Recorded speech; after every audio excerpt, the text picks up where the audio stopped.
Where do they need to burn cash? How should they approach free agency? And to me, the answer is pretty simple.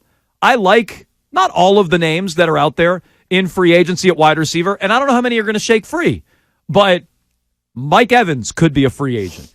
T. Higgins could be a free agent. Michael Pittman could be a free agent. Calvin Ridley. Like, to me, looking at it right now, if you're telling me they're all off the board, we can reevaluate. But if you're telling me all those guys are available, or at least one or two of those guys are going to be available, I'd expect Pittman to get franchised if he can't work out a long-term deal. We'll play you some of Phil Perry last night on Early Edition saying he doesn't think T. Higgins is going to be available. So, look, maybe they won't all be there. But my approach in free agency starts there. Oh, Jones, I thought it was all about the quarterback. It is. I'm drafting the quarterback. Who am I signing in free agency if I'm signing a free agent quarterback? Baker Mayfield, Kirk Cousins. I don't hate those guys. I just think you can do better long-term and perhaps even in the short term. Like, I'm not sure one of these rookie quarterbacks is going to be all that much worse off than Baker Mayfield or even Kirk Cousins coming off an injury, and he's now in his mid-30s. So I'm not spending it at quarterback. I'm definitely not spending it on the offensive line. Snore. And I wouldn't spend, I agree with whoever tweeted this at me. I'll find it. I wouldn't spend a dime on defense.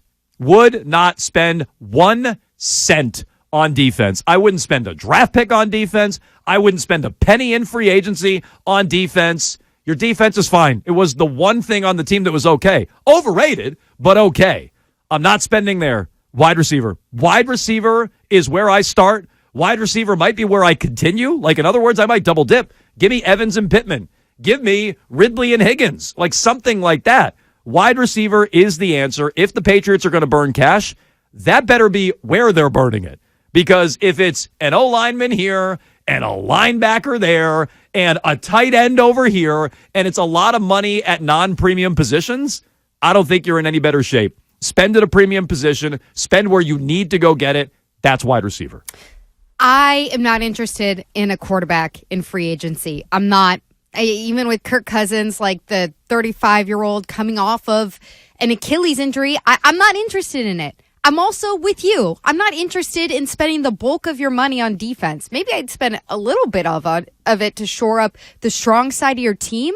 But to me, it comes down to wide receiver and offensive line. And when you're looking at $65 million in free agency this offseason, I guess the reality of the question there is, do you have to pick? Do you have to go all in on one? Because I look at what you have out there. I don't know if T. Higgins is going to be a reality. But if you can get T. Higgins, that's it. Go get T. Higgins. Maybe you can get Calvin Ridley with that. Maybe you can throw in somebody like Curtis Samuel. I wouldn't even be opposed to re-signing Kendrick Bourne if it looks like Kendrick Bourne is actually your third guy, like he's supposed to be on a roster that has a functional offense. I don't need Kendrick Bourne back. Well, I'm saying as a third guy. Yeah, I don't need him. Fourth guy. How about a fourth guy? Don't want him. You don't want him at all? No, I'd like to go in a new direction. It's not that he can't play or anything like that. That's what I'm saying. I'm saying when you sign two other, like if we're going all in on wide receiver, there are lots of Kendrick Bournes. If you can get two of those top guys, and then you can throw Kendrick Bourne and Demario Douglas down at towards the bottom of the depth chart where they should be, including Demario Douglas because of his age, I'd be for that. When I look at the offensive line, the reality is I just don't think there's going to be much there for you in free agency. And that's why I wouldn't burn all your cash there. Because if you look at who the top guys who are out there, it's the Cowboys, Tyron Smith, who is he's 34. He's been with that team. He was on an 8-year contract. He's probably going to re-sign with the Cowboys unless you believe what Trent Brown was or wasn't saying in the locker room that, he was going to sign with an NFC team.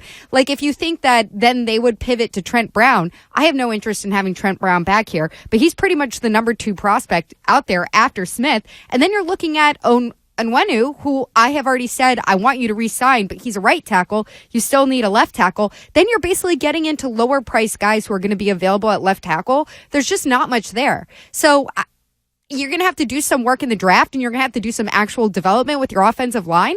But for that reason, I just look at the talent that hopefully will be available with wide receiver, and I would burn my cash on wide receiver. Yeah. Okay, so we agree then. You're not burning it at offensive line.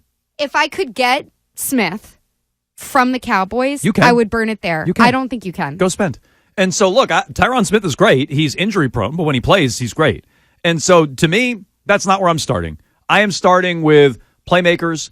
I am starting with a guy who can actually be a difference maker. And I hear all the time, oh, well, you need to protect these guys. You can do that with your system. And you can do that with a more mobile quarterback. Like, oh, look at their offensive line a year ago. Irrelevant if your quarterback can move. Irrelevant. If your quarterback can move around and isn't a dead duck back there, I think you saw the difference, Mac to Zappy. Just a little more mobility was that much more effective with the crap they had last year. So a more mobile quarterback, Jaden Daniels, even someone like Drake May, who certainly has more mobility than these two bozos last year, then you get out, you move around, you move the pocket. The offensive line is that much less important. It's one more playmaker on offense. Give me a guy in the passing game. Maybe give me two.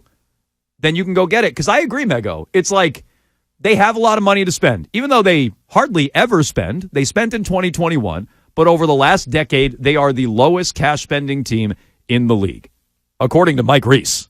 Okay? So, again, I don't know that Mike Reese anybody considers a bomb thrower. I think we all consider him pretty reputable. Lowest cash spending team in the NFL. Yeah, doing all right. So, yeah, I'm sure he's not doing all right after the Crafts yelled at him over that story. But so when it comes to what they're going to spend, you really have to prioritize like a guy or two. And I'd prioritize two at receiver before I looked at offensive line. And it has nothing to do with who's available. You could have Trent Williams available. You know, you could have John Hanna reincarnate back and available on the offensive line. I'm not interested in building my team that way. Get your quarterback, get him some weapons, go from there. You can figure out offensive line later. I don't know. If you could get somebody really strong on the offensive line on the open market, I would go and look at that. I just look at what, to me, I'm coming from the exact opposite position.